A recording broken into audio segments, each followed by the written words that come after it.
이 시진핑 주석이 이 연설을 했는데 이 연설의 내용이 이렇습니다. 인류는 평화와 전쟁 중에 하나를 선택해야 한다. 今天，人类又面临和平还是战争，对话还是对抗，共赢还是零和的抉择。 사실 이런 메시지를 낼 때는 대부분 이제 평화라는 단어에 방점이 찍히는데 이게 사실은 ICBM과 핵탄두가 등장을 하면서 이 연설을 했을 때는 욱박이라든지 그런 어떤 강권 같은 그런 느낌이 들기도 하고요. 그런 굉장히 어떤 의심장한 메시지가 아닌가 또 생각이 들거든요. 이 시진핑 주석이 이렇게 얘기했거든요. 정확히. 오늘날의 인류는 다시금 평화냐 전쟁이냐 대화냐 대립이냐 공동 번영이냐 제로섬 대결이냐의 중대한 선택 앞에 서 있다. 라는 굉장히 좀 일반론적인 발언을 한 거예요. 그러면서 우리 인류는 평화를 선택해야 된다. 라는 말을 하면서 마지막에 이제 평화의 비둘기와 평화를 상징하는 풍성이 쫙 올라갔거든요. 그러니까 80주년 전승절의 주된 메시지가 평화였어요. 생각했던 것보다 굉장히 무난했다. 무난한 메시지였다라고 분석하는 틀이 있고 요 같은 메시지를 전혀 다르게 해석하는 분석도 있습니다. 예전에 조폭들이 탁 연장을 들고 우리 평화롭게 지내자잉? 라고 말하면 이게 과연 평화롭게 지내자는 뜻일까요? 아니면 돈 내놓으라는 걸까요? 메시지와 전반적인 전승절 행사의 이 레파토리는 평화를 향해 가고 있지만 여기서 공개됐던 무기들 우리가 봤지만 미국 그쵸. 본토를 때릴 수 있는 ICBM 미사일과 각종 핵탄두 그다음에 그 옆에는 푸틴과 북한의 김정은. 근데 보세요. 푸틴과 김정은은 이번 러우 전쟁으로 혈맹국가가 됐어요. 그리고 시진핑과 김정은의 정상회담 때 김정은이 얘기했던 단어 뭔지 아세요?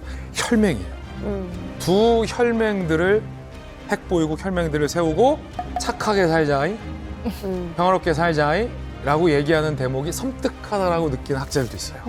양가적인 해석이 가능한 거죠. 근데 이게 중국과 뭐 아예 갈라서고 이런 사이가 아니고 또 우리는 미국과의 교류를 계속하고 있는 거고. 자, 이런 중요한 상황에서 뭐 반미연대하는 이 모임에서 어떻게 들으셨어요? 그 연설 내용을?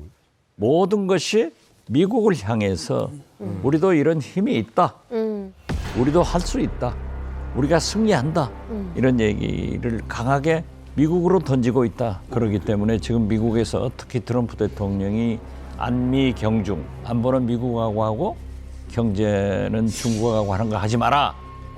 이러지만은 우리 대한민국은 지정학적으로 도랑에 든 소입니다. 미국 풀도 먹어야 살고 중국 풀도 먹어야 사는 거예요. 한쪽 풀만 먹으면 영양실조로 우리가 못 견뎌요. 영양 불균형. 사료도 먹고 풀도 먹어야 되고. 미국도 중국과 경쟁도 하고 알력도 있으면서 장사는 하잖아요. 맞아요. 그러니까 우리 중국에도 물론 팔지 않습니까? 그러면 하잖아요. 경제 협력은 해야 된다. 그러니까 이 외교는 결국 국익이고 줄타기 잘해야죠. 뭐. 커요, 이거. 그래서 회담장에서 1시간 반에 걸쳐가지고 이제 정상회담이 열리는데 그 과정에서 뭐 뻔한 얘기겠죠. 당연히 이제 푸틴은 북한의 우크라이나 전쟁 참전에 대해서 감사를 표명했고 거기에 대해 가지고 김정은 위원장은 뭐라고 얘기를 했냐면 그건 뭐 형제국의 당연한 의무다 이런 식으로 화답했고 앞으로도 두 나라가 모든 방면에서 협력을 계속 해내가자 이렇게 얘기를 했다고 합니다.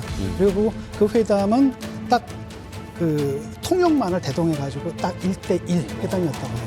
네. 자, 그런데 이 북러 양자 회담이 있기 전에 앞서 이제 박지원 의원님께서 이야기하셨습니다만 우리나라의 우원식 국회의장이 김정은보다 먼저 이제 푸틴을 만나서 이야기를 잠시나마 나눴습니다. 보도에 따르면 한 4분 정도다 뭐 이렇게 이야기가 나오는 기사도 있었는데 구체적으로 어떤 이야기를 나눈 겁니까?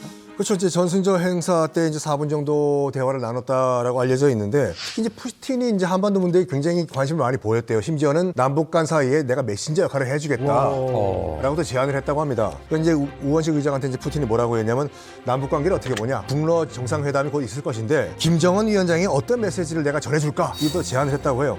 이에 또 이제 우원식 의장은 뭐라고 얘기했냐면 금강산이나 원산 갈마 해양 관광지구 등지에서 남북 간의 문화 교류가 좀 더 활성화됐으면 좋겠다라고 대답을 했다고 합니다. 뭐 사실 뭐 아시다시피 이제 그 우러 러우 전쟁 이후에 우리나라와 이제 러시아의 외교 관계가 거의 단절되다시피 한 상태였거든요. 의원님, 그러면 우원식 의장님과 푸틴의 대화가 이제 어떻게 성사가 됐고 어떤 내용이 또 오갔을까요? 그러니까 거기서 식사하니까 바로 우원식 의장도 거기서 하니까 저랑 같이 갔죠. 푸틴 대통령이 일어서더라고요. 그러면서 얘기를 나눴는데 특히 우원식 의장이 우크라이나 전쟁 후 러시아에서 우리나라 기업들이 대기업들은 다 철수했잖아요. 그런데 아직도 백몇십 개의 기업들이 기업 활동을 하고 있습니다. 그리고 우리 교민들이 있기 때문에 거기에 좀 잘 도와달라 하는 그런 부탁도 했고 푸틴이 먼저 아까도 말씀드렸지만은 김정은 위원장과 회담을 하니까 무슨 말을 전달해 줬으면 좋겠느냐 굉장히 우호적인 관계였어요. 네. 아니 그럼 푸틴이 남북 메신저 역할을 하겠다고 나선 이유가 있을까요? 푸틴은 북한과도 관계가 좋지만은 우리 한국과도 관계를 끊지 않으려고 굉장히 노력하고 있습니다. 지금 현재도 우리가 지금 우크라이나 전쟁 때문에 사실 못하고 있는 건데 종전이 된다고 하면은 급속도로 경제 활동 모든 것이 잘 이루어질 것이다. 그렇게 봐서 굉장히 한국에 대한 관심이 많아요. 그런데 김준 기자님, 또 이 안에서 또 재밌는 일들이 네. 또 있었다면서요? 재밌는 장면도 포착이 됐어요.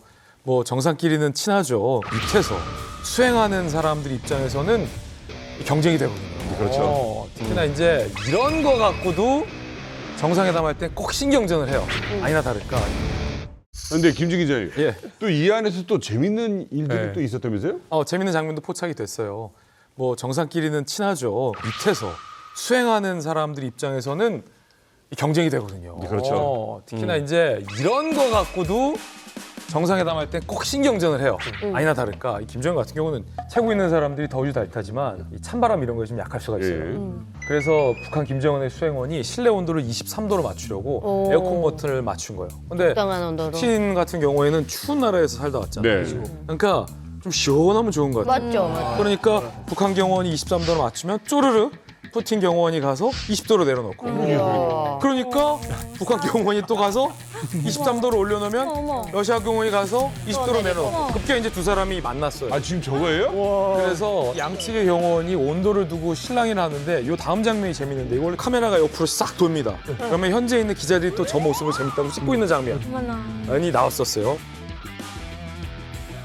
결국엔 두 관계자가 상대의 손가락을 때려고 옥신각신 어머 진짜? 하다가 북한 관계자가 먼저 자리에 떴고 러시아 관계자는 이후에도 저 앞을 철통 경호에서 땄다. 어머머머 어떡해 너무 웃긴다. 참 극한 직업이라는 생각이 들어요. 아 근데 이거 되게 중요한 거예요. 이 온도 설정이 그렇죠. 굉장히 중요합니다. 컨디션도 또 연관되어 있고. 외교 관료를 보게 되면 원래 집주인이 손님을 배려하는 게 원칙입니다.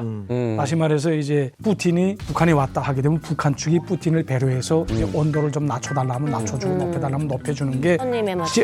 손님에 맞춰서 하는 게 집주인의 배려거든요. 여기 손님 둘이 저러는 거예요. 근데 이거는 손님 둘 다 손님이고 기본 집주인은 중국입니다. 그러니까 중국이 집을 빌려준 거나 같거든요. 그치, 이 그 집에서 안에서 너희가 회담하라 하고선 손님 둘이 만난 겁니다. 하다 나니까 사전에 이 정상회담을 위한 조율이 없었던 거예요. 그러다 보니까 이렇게 신경질을 하면서 뭐 우리 이제 수령님을 기본으로 해서 맞춰야 돼 23도 하게 되면 우리 푸틴 대통령님을 위해서 맞춰야 돼 20도 뭐 이런 식으로 옥신각신 하는 거예요. 북중 정상이 이제 만나게 되는 건데 이 자리에서 또 어떤 이야기가 오갔습니까?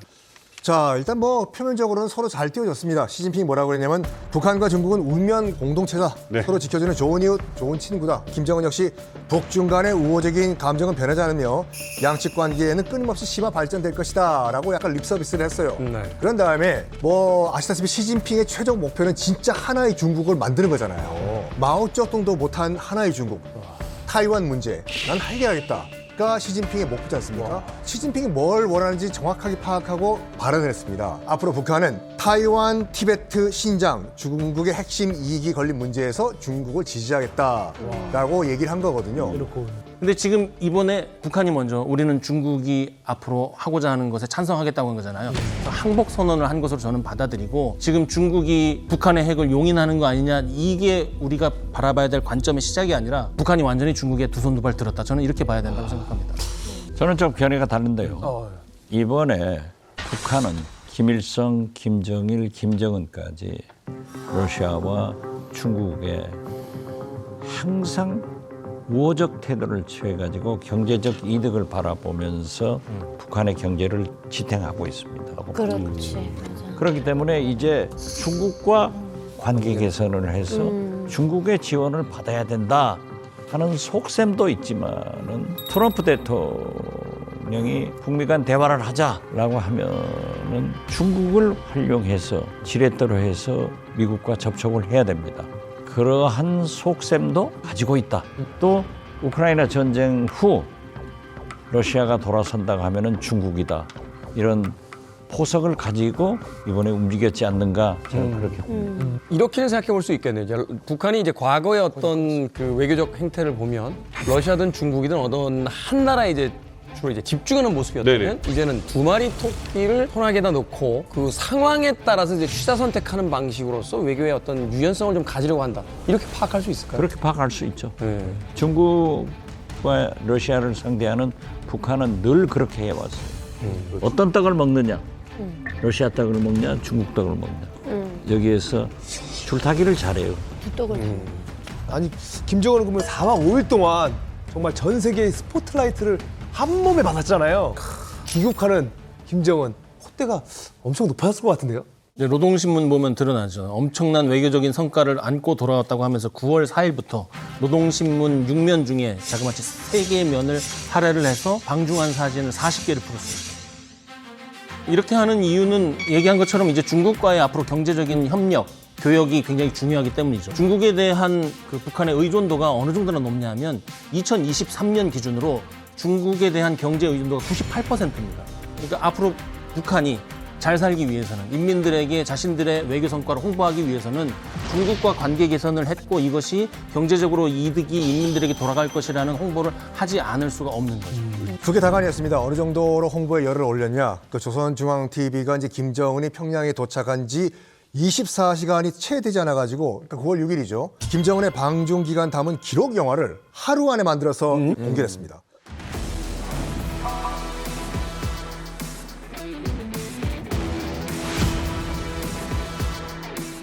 동의하는 김정은 동지께서 중국인민 항일 전쟁 및 세계 반타시오 전쟁 승리 80돌 기념 행사에 참석하시기 위하여 2025년 9월 2일부터 4일까지 중화인민공화국을 방문하시었습니다. 경례하는 김정은 동지의 중화인민공화국 방문은 두 당 두 나라 사이의 정치적 신뢰와 전략적 협조를 더욱 강화하고 온갖 시련과 도전을 이겨낸 조정 친선 관계의 불변성과 불패성을 보여준 역사적인 계기로 됩니다. 김정은이 완전 만족하지. 얻는 게 많았는데.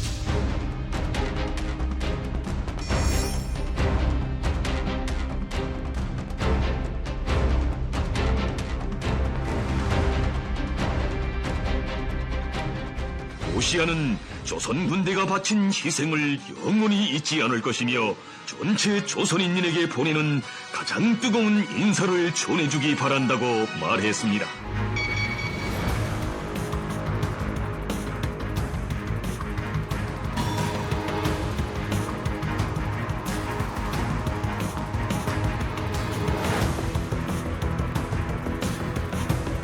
극진한 환대를 베풀어준 데 대하여 다시 한번 사의를 표하시었습니다.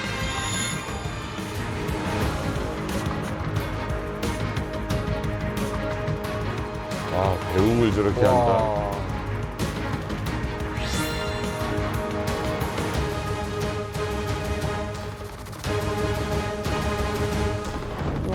길이가 한 50분 정도 되는 그 분량의 영화인데 그 4박 5일간의 이제 방중 과정을 다 이제 기록을 했습니다.